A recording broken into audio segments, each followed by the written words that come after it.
Sani Yahya, le ministre de l'économie et des finances. Encore une institution de microfinance fermée, les fonds des pauvres épargnants emportés. C'est bien la triste réalité. Depuis avril 2023, les premiers responsables de la microfinance Action régionale pour le développement intégré Hardy, située à Adi-Dogomé dans la commune Golfe 7 sont portés disparus, laissant les adhérents et clients dans le désarroi. Et Hardy s'ajoute désormais à la longue liste de microfinances disparues des radars sans autre forme de procès dans le paysage économique du Togo.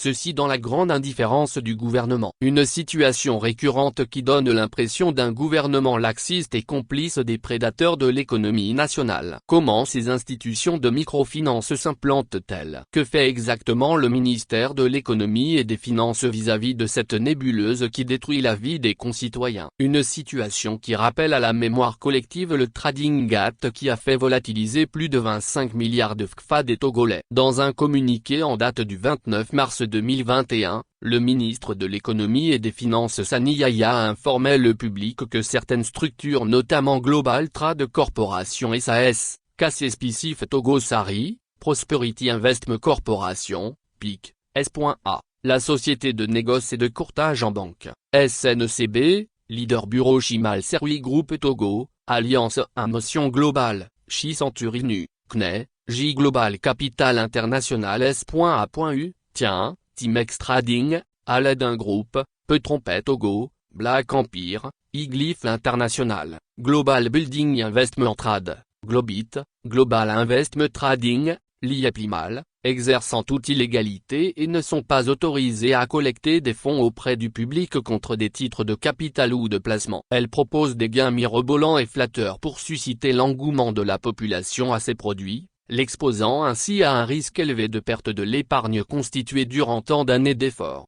Selon M. Yahya, l'exercice de toute activité en lien avec l'appel public à l'épargne et les instruments financiers, est soumis à l'agrément obligatoire ou à l'autorisation préalable de la PSEAO, du CRANPF de l'UMOA ou du ministère de l'économie et des finances. Du reste, des lettres de mise en demeure ont été adressées aux structures illicites susvisées leur demandant de cesser des réceptions des courriers, toute activité financière et monétaire, ainsi que de conseils sur toute l'étendue du territoire et de procéder au remboursement, sans délai, des sommes collectées auprès des adhérents, sous peine de poursuite pénale.